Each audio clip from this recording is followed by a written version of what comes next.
Ang nilalaman ng gabay pang-curriculum sa Filipino ay ang mga layunin, kakayahan, at pamantayan ng nilalaman para sa bawat antas ng baita.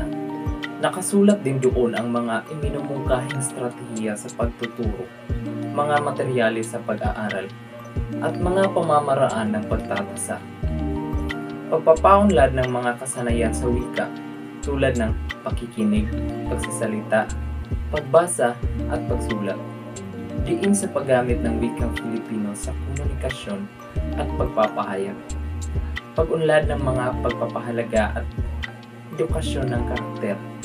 Pangalawa, mahalagang alam ng mga guro ang teorya at filosofiyang naging batayan sa pagbuo ng gabay pang-curriculum para maunawaan nila ang layunin ng pagtuturo ng asignaturang Filipino.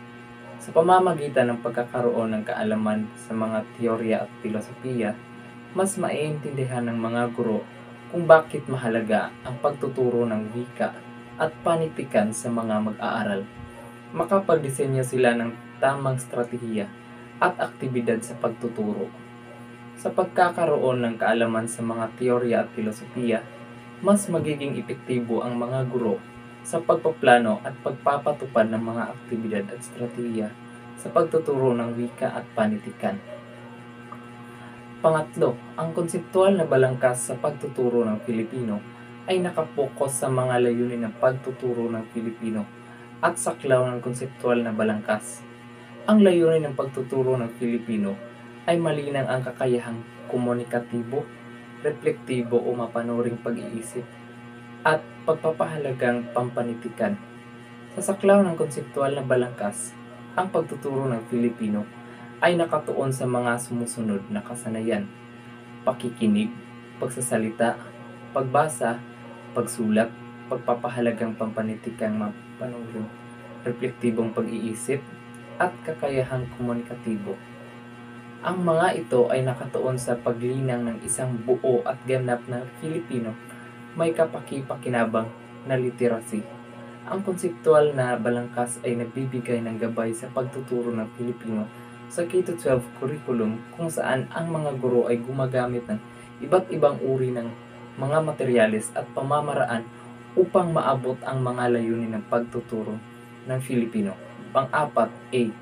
Ang pagkakahanay sa pagitan ng mga pamantayan sa antas ng baitang at mga pangunahing pamantayan sa yugto ay tumitiyak na ang partikular na layunin sa pagtuturo ay nakakatulong sa mas malawak na mga layuning pang-edukasyon.